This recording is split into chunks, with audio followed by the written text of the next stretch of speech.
क्या पश्चिम बंगाल की नई सरकार ने मुस्लिम ओबीसी आरक्षण मामले में सुप्रीम कोर्ट में बड़ा यू टर्न ले लिया है? क्या 75 मुस्लिम समुदायों को ओबीसी दर्जा दिलाने की लड़ाई अब सरकार ने छोड़ दी है? और क्या इस फैसले का असर पश्चिम बंगाल की राजनीति के साथ साथ हजारों छात्रों और नौकरी के उम्मीदवारों पर भी पड़ सकता है?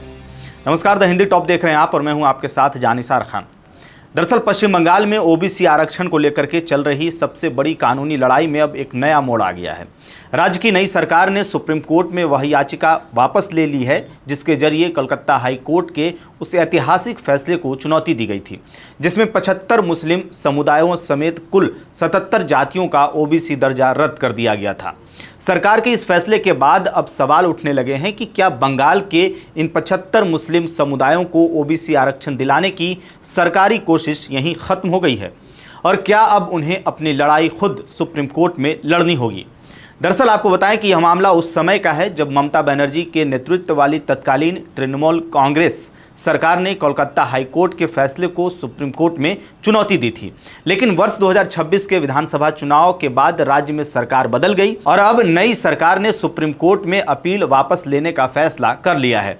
मंगलवार को आपको बता दें कि भारत के मुख्य न्यायाधीश जस्टिस सूर्यकांत, जस्टिस जयमाला बागची और जस्टिस वी मोहन की पीठ के सामने राज्य सरकार की ओर से पेश हुए सॉलिसिटर जनरल तुषार मेहता ने अदालत को बताया कि राज्य मंत्रिमंडल ने इस अपील को वापस लेने का निर्णय लिया है। इसके बाद सुप्रीम कोर्ट ने सरकार को अपनी याचिका वापस लेने की अनुमति दे दी। साथ ही राज्य पिछड़ा वर्ग आयोग को भी अपनी अपील वापस लेने की इजाजत दे दी गई है। हालांकि सुप्रीम कोर्ट ने एक महत्वपूर्ण बात भी स्पष्ट की है।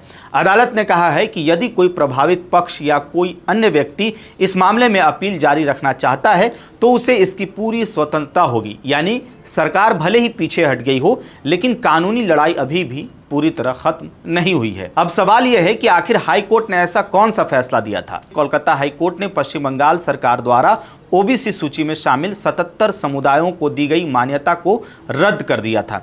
इनमें से 75 मुस्लिम समुदाय शामिल थे। हाई कोर्ट ने अपने फैसले में कहा था कि इन समुदायों को ओबीसी दर्जा देने की प्रक्रिया में गंभीर कानूनी कमियां थीं। अदालत ने माना कि पहचान और वर्गीकरण की प्रक्रिया कानून के अनुरूप नहीं थी, इसलिए संबंधित सरकारी अधिसूचनाओं को रद्द किया जाता है। आपको बता दें कि यही वो फैसला था जिसके खिलाफ तत्कालीन ममता बनर्जी सरकार सुप्रीम कोर्ट पहुंची थी।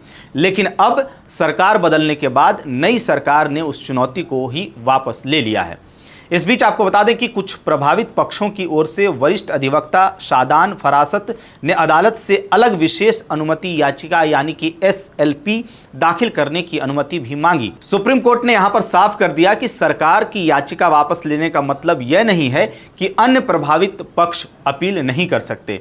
यानी अब यदि कोई समुदाय या अन्य प्रभावित व्यक्ति चाहे तो वह स्वयं सुप्रीम कोर्ट में हाई कोर्ट के फैसले को चुनौती दे सकता है। इसी बीच आपको बता दें कि पश्चिम बंगाल विधानसभा ने भी ओबीसी आरक्षण व्यवस्था में बदलाव से जुड़े 2 नए विधेयक पारित किए हैं। इन कानूनों के जरिए राज्य सरकार ने ओबीसी आरक्षण के पूरे ढांचे को नए सिरे से व्यवस्थित करने की कोशिश की है। इसके तहत वेस्ट बंगाल बैकवर्ड क्लासेज और West Bengal commission for backward classes act 1993 में संशोधन किए गए हैं। वहीं अब इस पूरे मामले में आगे की तस्वीर काफी हद तक इस बात पर निर्भर करेगी कि क्या प्रभावित समुदाय या अन्य याचिकाकर्ता सुप्रीम कोर्ट में इस कानूनी लड़ाई को आगे बढ़ाते हैं या नहीं। लेकिन इस पूरे घटनाक्रम ने कई बड़े सवाल भी खड़े कर दिए हैं कि क्या सरकार का सुप्रीम कोर्ट से याचिका वापस लेना सिर्फ कानूनी फैसला है या इसके पीछे कोई राजनीतिक रणनीति भी है? क्या 75 मुस्लिम समुदायों को अब ओबीसी आरक्षण की लड़ाई खुद लड़नी होगी? और क्या सुप्रीम कोर्ट में आने वाले दिनों में इस मामले में कोई नया मोड़ देखने को मिलेगा? इस पूरी खबर पर आपकी क्या राय है? आप इस पूरे मामले को कैसे देखते हैं? अपनी राय कमेंट बॉक्स में जरूर बताइएगा। मेरा नाम है जानिसार खान, आप देख रहे हैं द हिंदी टॉप। वीडियो अच्छी लगे तो चैनल को सब्सक्राइब कीजिएगा और हमें इंस्टा, फेसबुक और एक्स पर भी फॉलो कीजिएगा।